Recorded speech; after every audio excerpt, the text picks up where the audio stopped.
ये सब जो हमारी प्रॉब्लम्स हैं, whether it's related to fear और सक्सेस और ये और वो, ये सारी चीजें, इन सब चीजों का जवाब आज से हजारों साल पहले भगवत गीता के अंदर एक लाइन में क्लियर तरीके से बताया हुआ है। प्रॉब्लम क्या है कि हमको वो लाइन समझ नहीं आ रही। मुझे भी समझ नहीं आई थी जब मैंने पहली बार सुनी थी।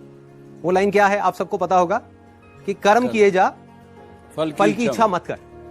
जब मैंने पहली बार इसको सुना, मैंने कहा यार कर्म किए जा, फल की इच्छा मत कर, इसका मतलब तो यही हुआ ना कि ये तो बकवास है। क्योंकि आज के टाइम में अगर हम देखें अपने आसपास में, तो इसका एग्जैक्ट ऑपोजिट हो रहा है।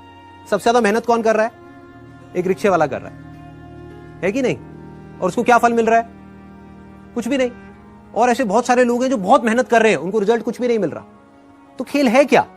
खेल क्या है कि हम इसको बारीकी से समझ नहीं पाए। मैं भी समझ नहीं पाया था। फिर जब इसके ऊपर एक एक वर्ड को इसको पकड़ने की कोशिश करी और समझ आया, तब क्लियर होता चला गया कि एग्जैक्टली कर्म करना कैसे है। देखो, कर्म भी सही डायरेक्शन में करना है, तभी रिजल्ट आएगा ना। सक्सेस यहां है, आप वहां भागे जा रहे हो। आप कह रहे हो यार मैं तो 10 साल से भाग रहा हूं, अभी तक मेरे को सक्सेस मिली नहीं। तो फंडा क्या है कि डायरेक्शन गलत है। कर्म गलत डायरेक्शन में हो रहे हैं। अगर कर्म सही डायरेक्शन में हो जाए तो प्रॉब्लम सॉल्व।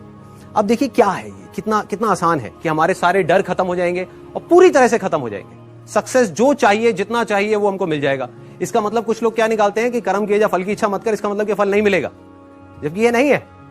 भगवत गीता में जब भगवान श्री कृष्ण उनको, अर्जुन को बोल रहे हैं, तो किस लिए बोल रहे हैं? लड़ाई को हारने के लिए, लड़ाई को जीतने के लिए? लड़ाई को जीतने के लिए। वो भी एक इतना बड़ा युद्ध, उसको जीतने के लिए बोला गया है, ना कि हारने के लिए। तो अब देखिए किस तरीके से काम करता है। सबसे पहले देखते हैं कर्म क्या है। कर्म 3 लेवल पे होते हैं। एक है जो हम अपनी बॉडी से करते हैं, जो हम समझते हैं कर्म का मतलब कि जिसको हम मेहनत बोलते हैं। वो कर्म इंपॉर्टेंट है ही नहीं, मैटर ही नहीं करता। मतलब अगर उसकी इंपॉर्टेंस वाइज अगर आप मुझसे पूछो, out of 100, out of scale of 100, मैं कहूंगा 1% है उसकी इंपॉर्टेंस। क्या बॉडी से क्या कर रहे हो वो मैटर नहीं करता। फॉर एग्जाम्पल, 2 लोग हैं, 2 लोग एक ही काम कर रहे हैं, एक जैसा काम कर रहे हैं बॉडी से, दोनों ही एक आदमी को मार रहे हैं। एक मार रहा है अपने फायदे के लिए, दूसरा मार रहा है किसी और को बचाने के लिए। तो बॉडी के लेवल पे दोनों सेम कर्म कर रहे हैं, लेकिन माइंड के लेवल पे अलग अलग कर रहे हैं। तो दूसरा कर्म का जो स्तर है वो है जो हम बोलते हैं। तीसरा है जो हम सोचते हैं। असली खेल यहां है।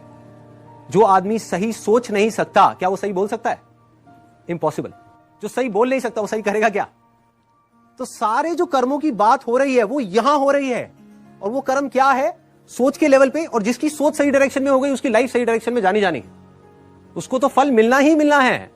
फल के बारे में जो मांग रहा है, सपोजिंगली हाथ ऐसे करके बैठे रहो कि हे भगवान मुझे फल दे दो, मुझे ये चाहिए, मुझे नंबर चाहिए, मुझे ये चाहिए, मुझे बिजनेस में पैसा चाहिए, मुझे जॉब में प्रमोशन चाहिए, सब कुछ मांगते रहो और कर्म सही डायरेक्शन में करो नहीं, तो क्या होगा? वो मिलेगा ही नहीं कभी भी।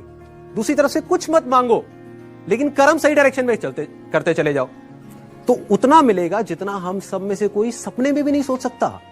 देखो, लाइफ का फंडा पता है क्या है? मेरी लाइफ का एक्सपीरियंस क्या कहता है कि जब तक जो चीज नहीं मिली होती, जब तक सक्सेस की खेल शुरू नहीं होता ना, तब तक तो हमको लग रहा होता है कि यार ये भी हो जाए तो बहुत है, ये भी हो जाए तो बहुत है। एक बार वो खेल शुरू होता है, जब उसका खेल शुरू होता है ना, तो इतना आता है, इतना आता है, इतना आता है जितना हम सपने में भी नहीं सोच सकते।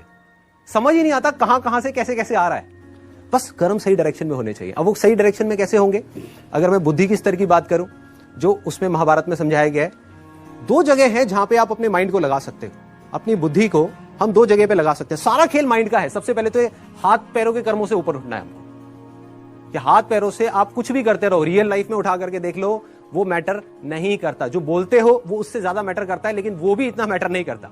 कोई आदमी बोलता तो बहुत बड़ी बड़ी बातें, जब करने की बारी आती है कुछ भी नहीं करता। ये अंदर कुछ और सोच रहा है, बोल कुछ और रहा है। जब ये तीनों चीजें सिंक हो जाती है कि जो आप सोच रहे हो वैसा ही आप बोल रहे हो और वही आप कर रहे हो, तब मिरेकल्स होना शुरू हो जाते हैं। तब कुछ एक्स्ट्रा ऑर्डिनरी होता है, तब हिस्ट्री क्रिएट होती है। तब वो चीज होती है जिसके लिए सक्सेस बहुत छोटा वर्ड है। सक्सेस से कुछ बहुत बड़ा हो जाता है जो हमने सपने में भी नहीं सोचा होता।